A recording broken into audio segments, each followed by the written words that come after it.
I will destroy her world. That was the thought that went through my mind when I saw her betrayal. She was spending time with them. Strangers. Men I had never seen and never wanted to see. It was a Wednesday evening. I was at home as usual.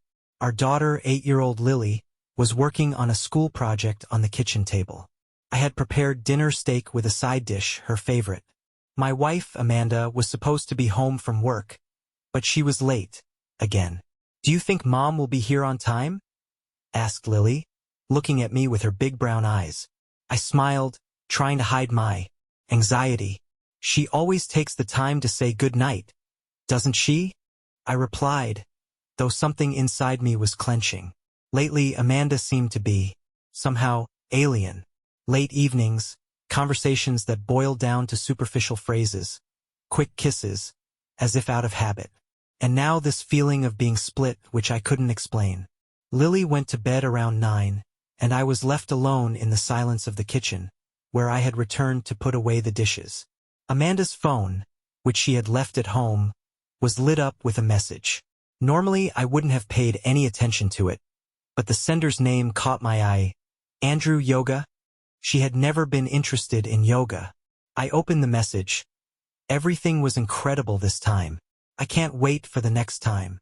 The words flew before my eyes like shards of glass. My heart was beating so fast that I almost dropped the phone. A few more messages later, and everything became clear.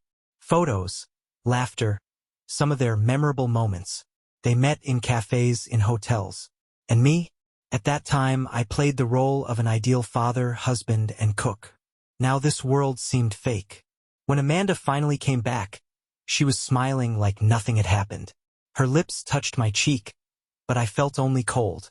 She didn't even notice how I was looking at her, or how the phone was already where she left it. But I decided not to act immediately. No, it would have been too easy. I felt that simply arguing or trying to understand her would not change anything. I had to plan everything before. The little things. She will feel the same pain I do, but she won't see when I hit her. First I will find out everything, and then, the next day I woke up earlier than usual. I couldn't sleep, and my head was heavy with thoughts. Amanda had already left for work, leaving her usual note. "Don't forget to make lunch for Lily. I love you." These words now seemed poisonous. I decided to start with her phone.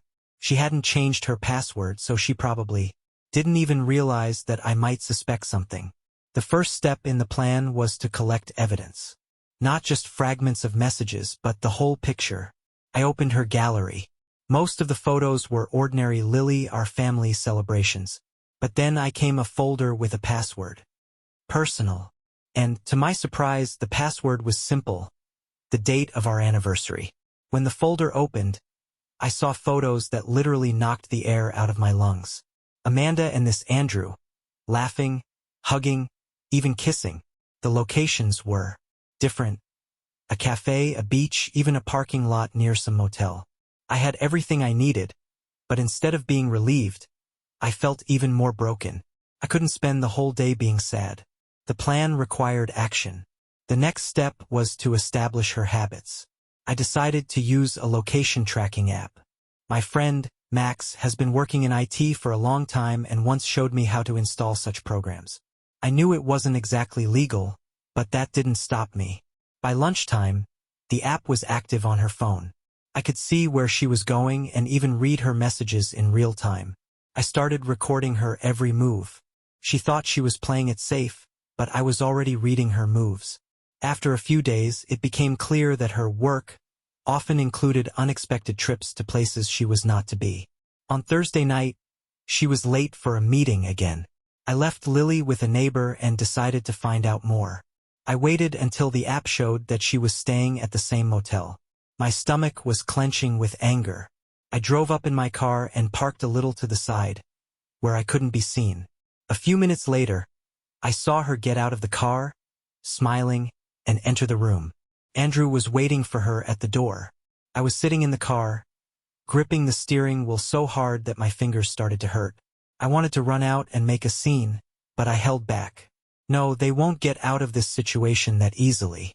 My revenge would have to be more thoughtful. The night Amanda returned, I played the role of a loving husband again.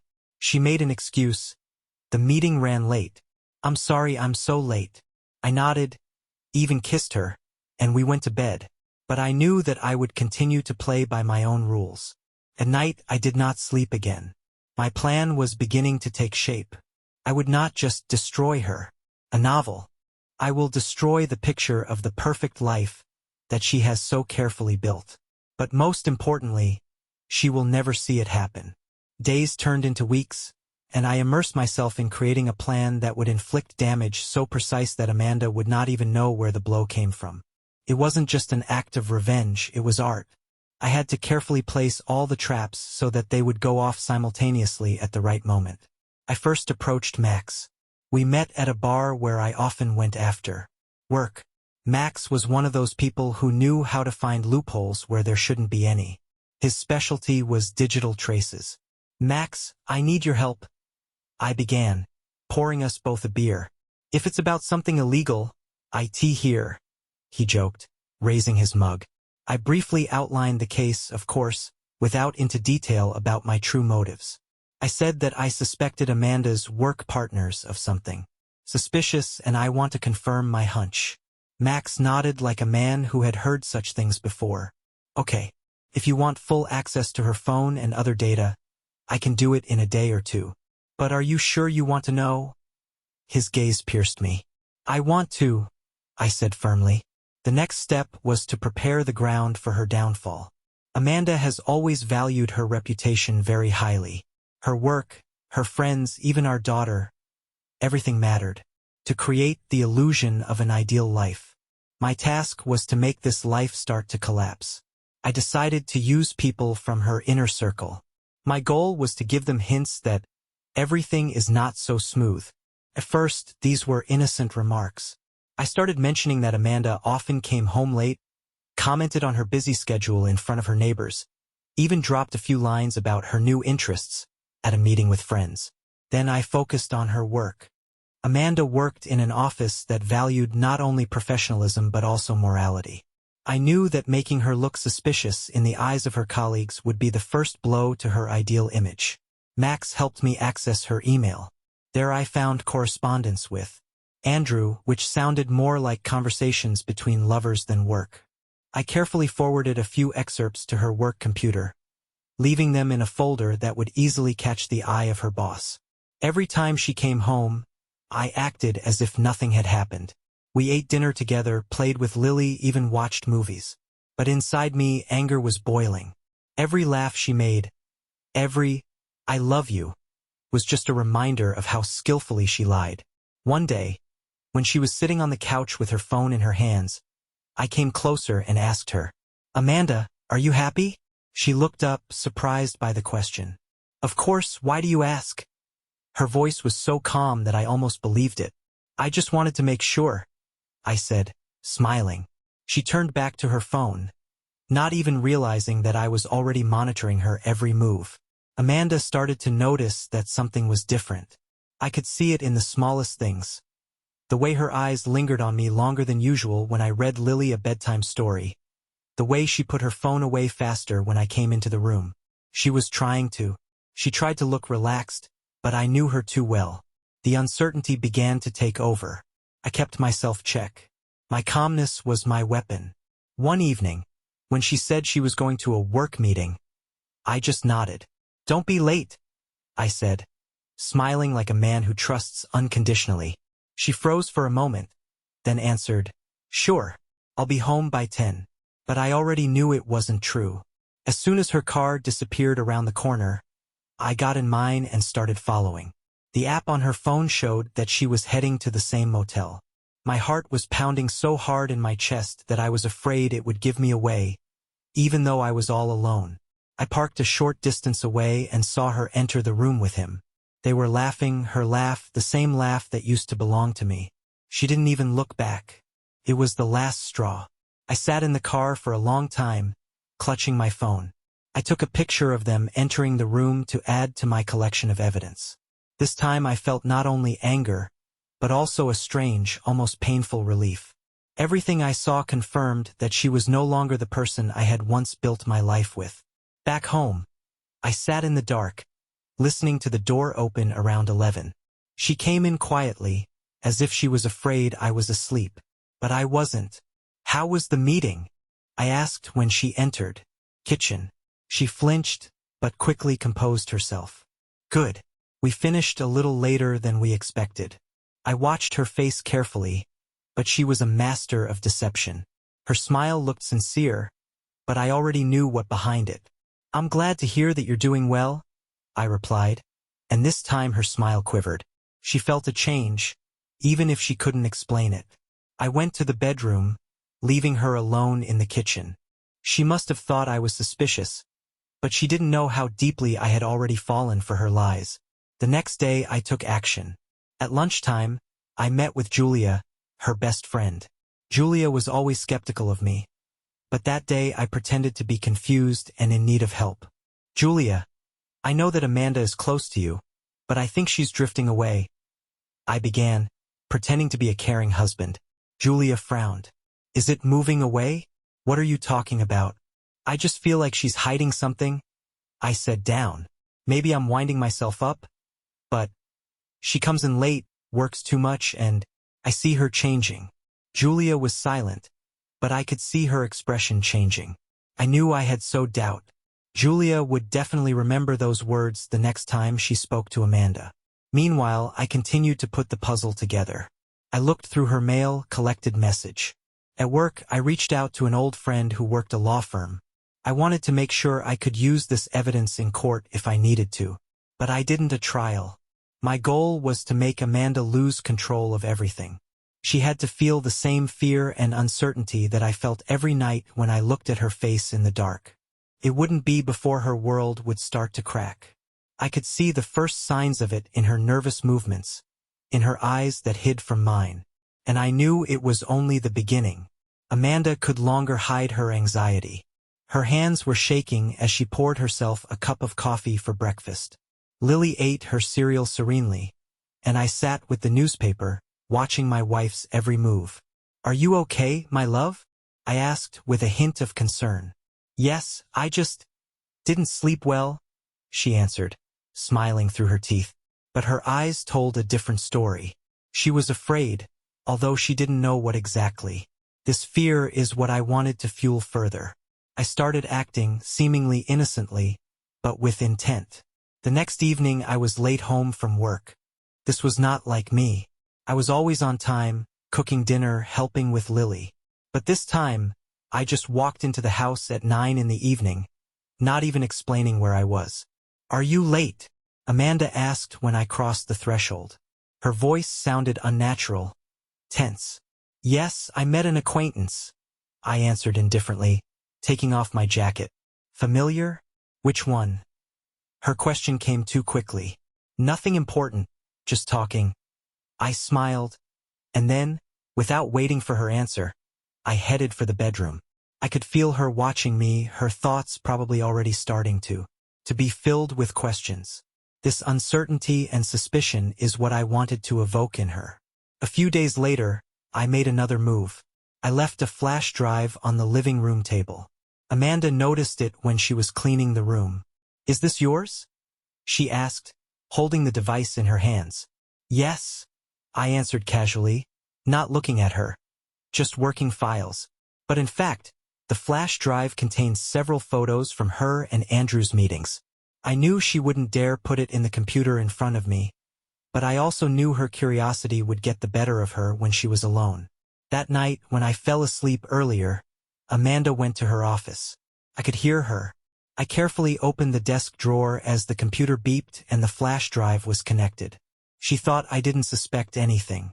But at that moment, her world began to fall apart. The next morning, Amanda was unusually quiet. She was rushing around the kitchen. She was making Lila breakfast, but she wouldn't even look at me. The guilt started to weigh on her every day. I could see her fragile peace beginning to crack. Meanwhile, I continued to weave the web. I began to hint to friends and family that something strange was happening in our marriage. "Amanda probably works too much," I used to say, smiling, when we met with friends. Sometimes it seems like I don't see her at all. These words have always aroused interested looks, and in a few cases even, question. I knew that these little comments would sow doubts that would come back to her. The culmination of my strategy was approaching. I approached Max again, this time asking for something special. We agreed that in a few days the motel video would appear on her work computer. But not right away. I asked Max to set a timer so that the files would appear right during their next meeting. When the day came, I sat at home waiting. According to Max, it happened at 14:23. Amanda must have been in a conference room with her boss and colleagues when the files were opened. She avoided those eyes, couldn't hide from what had happened. That evening, she came home confused, almost broken. Her face was pale, her movements nervous. What happened? I asked, feigning sincere interest.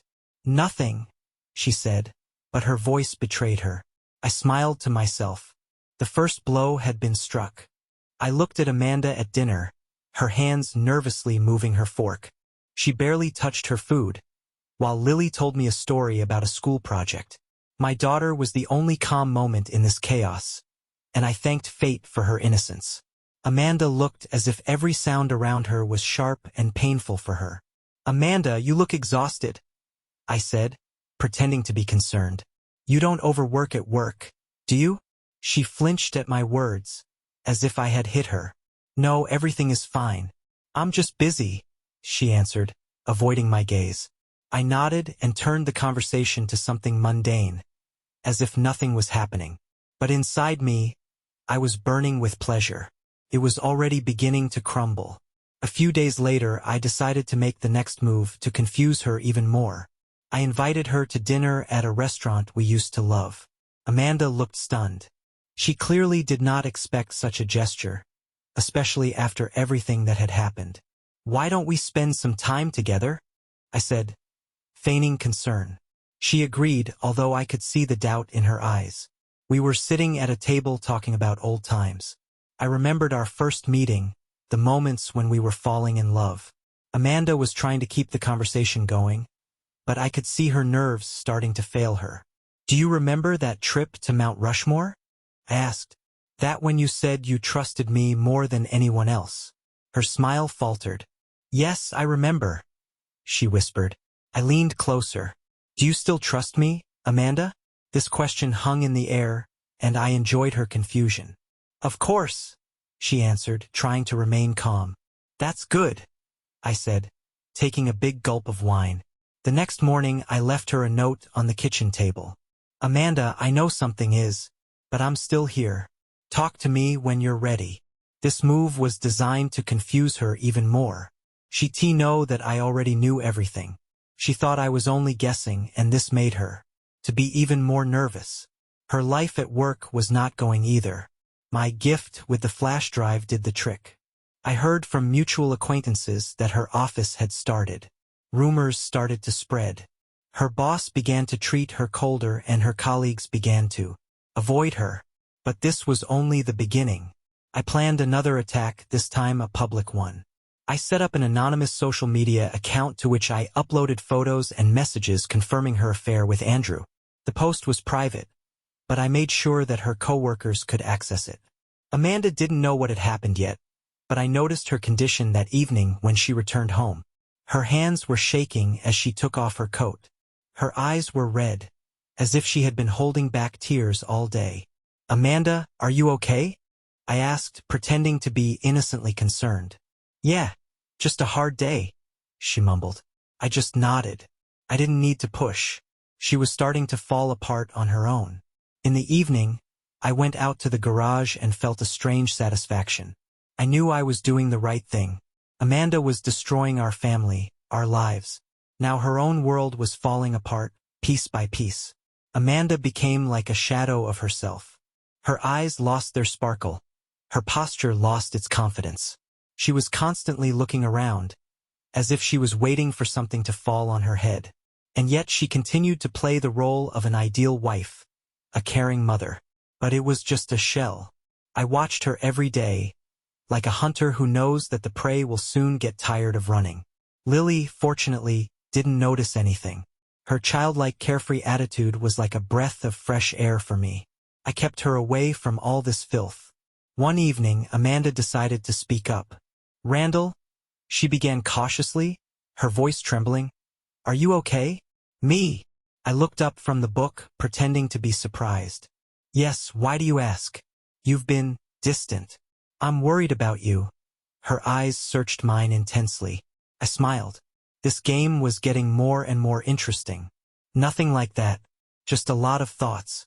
She nodded, but I could see that this did not satisfy her. I left her to stew in her own fears. Meanwhile, my plan was entering its final phase. Andrew had to disappear from the scene. I took care of this by using what I knew about his own life. Through a mutual friend, I learned that he was married. This information was a real gold mine. I contacted his wife, Elisa. It was a short message I sent from an anonymous number. "Your husband is cheating on you. If you want proof, here it is." I added a link to the same page where the photos and correspondence were already published. The answer was not long in coming. "Who are you? How is this possible?" I did not answer. I didn't have to say anything else. Her world started to fall apart too. A few days later, Amanda returned home earlier than usual. Her face was pale and her eyes were welling up with tears. Before she could even take off her coat, she broke down. "We have to talk." I slowly got up from the couch, feigning surprise. "What do you mean, Amanda?" "You know what I mean. I know you suspect something. I know you've changed. What happened?" I looked at her for a long time, silently. Then I took a few steps forward, stopping right in front of her. "Do you want to know what happened, Amanda?" "Okay, I'll tell you." Her lips were trembling. I saw her struggling with herself, afraid to hear the answer. "I know everything," I said quietly, but every word seemed to hit her like a hammer. She froze, unable to even breathe.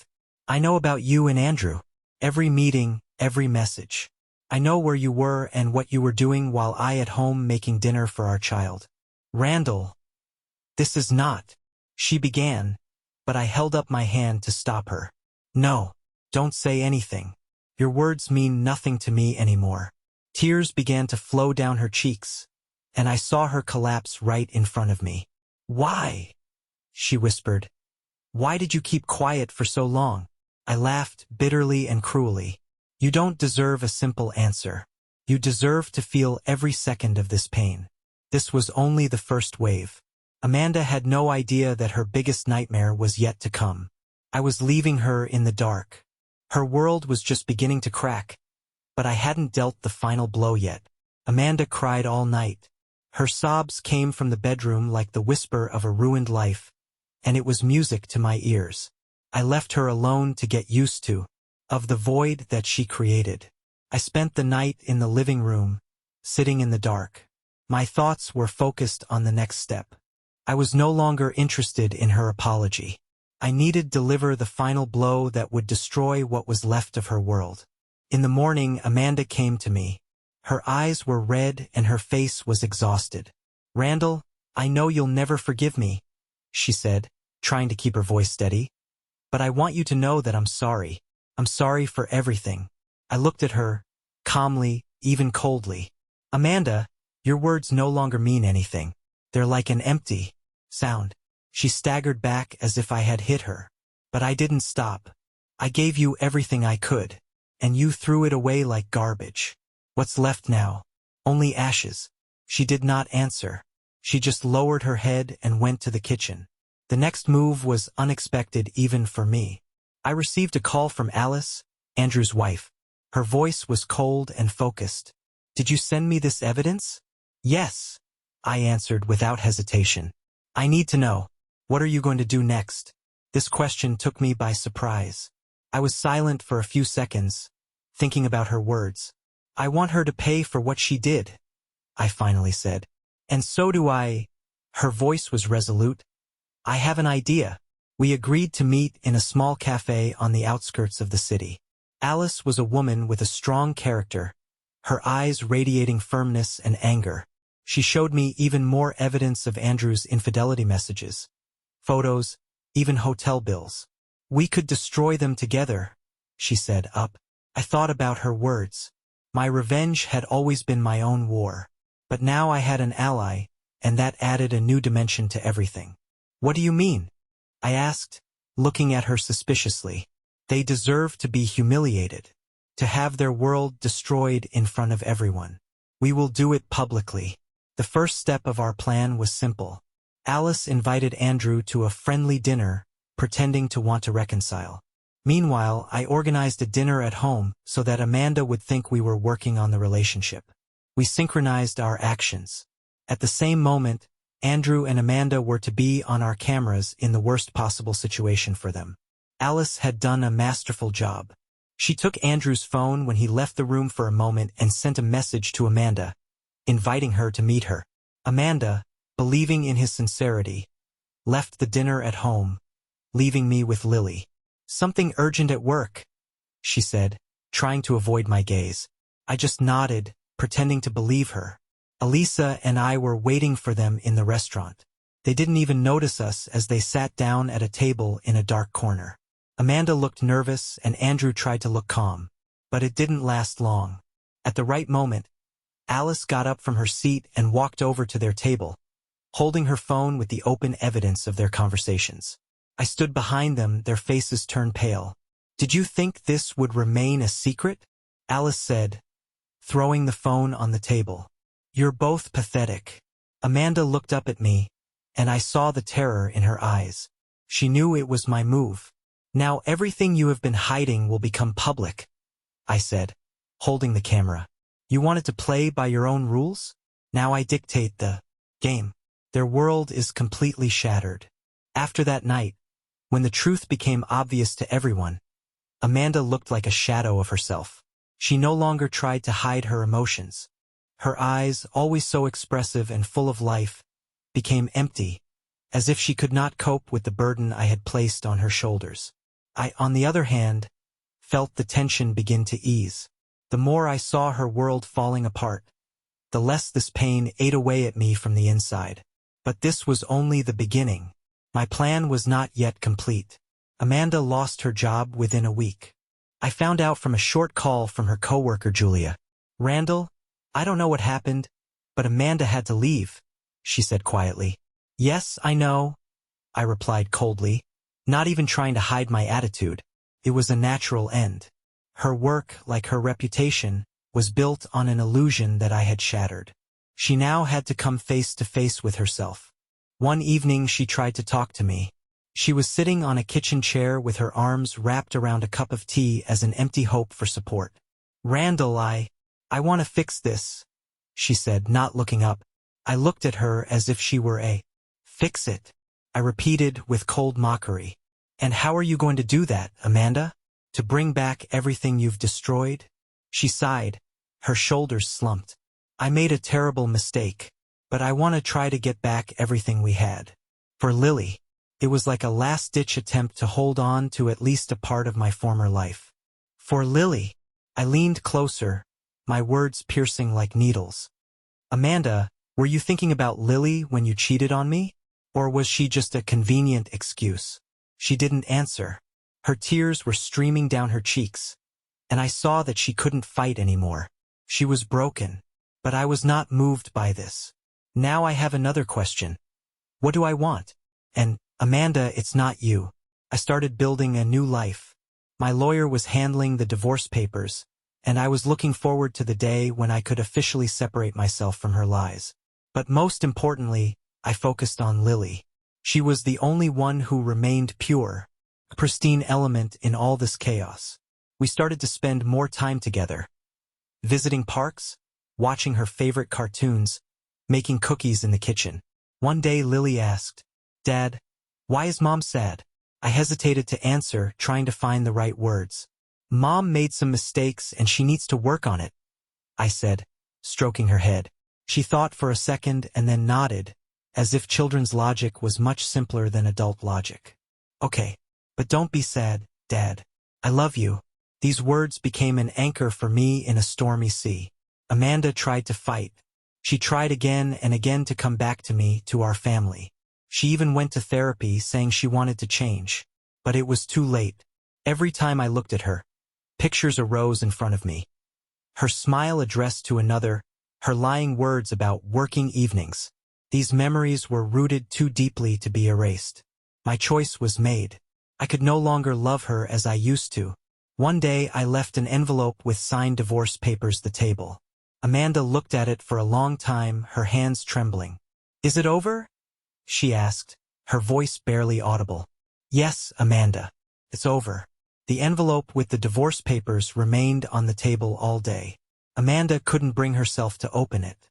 I could see it, her once confident movements now slow, uncertain. She avoided the envelope like it was something toxic. Not touching him, but not looking up. She avoided me, hiding in our bedroom, where she was probably trying to understand how things had gone so far. But I no longer expected her to understand. My actions were not for her, they were for me. That evening, she finally made up her mind. Amanda sat down at the kitchen table, opened the documents, and began to read. Her lips trembled as she the lines, but I did not intervene. I watched, standing back, silent and indifferent. "Randall." Her voice broke the silence, but I didn't answer. She took a deep breath, trying to gather herself. "Is there any chance we can make this right?" I looked at her. Her eyes were full of tears, but it didn't affect me anymore. "Amanda, I gave you a chance. Lots of chances. But you blew it. This isn't about us anymore. It's about me. And I choose peace." She lowered her head, and I realized that she had finally realized that I was not coming back. After that evening, everything began to change. Amanda signed the documents a few days later. Apparently, she realized that delaying would not change anything. The conversation was reduced to a minimal exchange of words about Lily. She no longer tried to flirt with me or make excuses. Her fight was over. I began to realize what it would be like to live without this burden. Without constant doubts, anger, jealousy. For the first time in many months, I could breathe freely. I spent time with Lily, built new habits, and regained the parts of my life that seemed lost. One day, on my way back from a walk with Lily, I saw Amanda in the garden. She was standing there, staring at trees we had planted together a few years ago. Her face looked exhausted, but there was no despair that I had seen before. It was a new expression, a quiet sadness and perhaps acceptance. "Randall," she said as I approached, "I understand. Everything you've done. Everything that happened." I stopped without answering. "I know I ruined it. I am not asking for forgiveness. But I want to say I understand now." These words hung in the air, but I did not feel relief or triumph. Just silence. "Amanda," I finally said, "it's good that you understood, but it doesn't change anything." I moved on. She nodded, didn't cry. She just watched me walk into the house, holding Lily's hand. My life began to improve. Work became my salvation, and time with my daughter became a source of genuine joy. I even started to build new relationships, connecting with people who didn't pull me back like Amanda did. However, her image still occasionally appeared in my mind. Not as a woman I loved, but as a reminder, as a lesson in trust, in how important it is to listen to your feelings and not turn a blind eye to the obvious. A few months after the divorce, I saw her by chance in the city. She looked calmer, her eyes were clearer. She even smiled when she noticed me. But we didn't talk. We just walked by, like people who were once important to each other but now became strangers. And it was good. It was the ending I was looking for. When it was all over, I felt really calm for the first time in a long time. It was a strange state, like standing on the coast after a storm. The sky is clear, the waves are calm, but you can still feel the taste of salt and the rumble of the past storm. Amanda now lived in a rented apartment outside the city. She regularly took Lily for the weekend, and those were the only times we saw each other. Our interaction was limited to short, practical discussions about school, schedules, or our daughter's health. One Friday, when Amanda came to pick up Lily, she stayed on the doorstep longer than usual. Her gaze was attentive, but not piercing as before. "How are you?" she asked. "Good," I replied briefly, but without aggression. "Randall, I want to apologize again," she began, holding Lily's bag. I know it won't change anything, but I thank you for being a good father to Lily. These words did not bring pleasure or pain. They were just there. I nodded. It was always for her, Amanda, not for us. She nodded in response and walked to the car, gently placing Lily in the back seat. I started to focus more on myself. Every day was a chance to build a new life. I enrolled in a photography course which I had wanted to do for a long time. I met new people who did not know my story, did not see me through the prism of my past. It was refreshing. One day, I met Emma, a woman who, like me, had experienced betrayal. Her husband had left her for another woman, leaving her with 2 children. Our stories were different, but the pain we experienced was of a common nature. We met in cafes, walked in the park, and talked about things that really mattered. Emma was honest, straightforward, but there was something warm in her words, something I hadn't felt in a long time. "You seem strong," she said once when we were sitting on a bench by the lake. "Strong?" I smiled. "It's just an appearance." "No," she argued. "You went through it. You did not dissolve in your pain. And it's stronger than it looks." Her words touched something in me.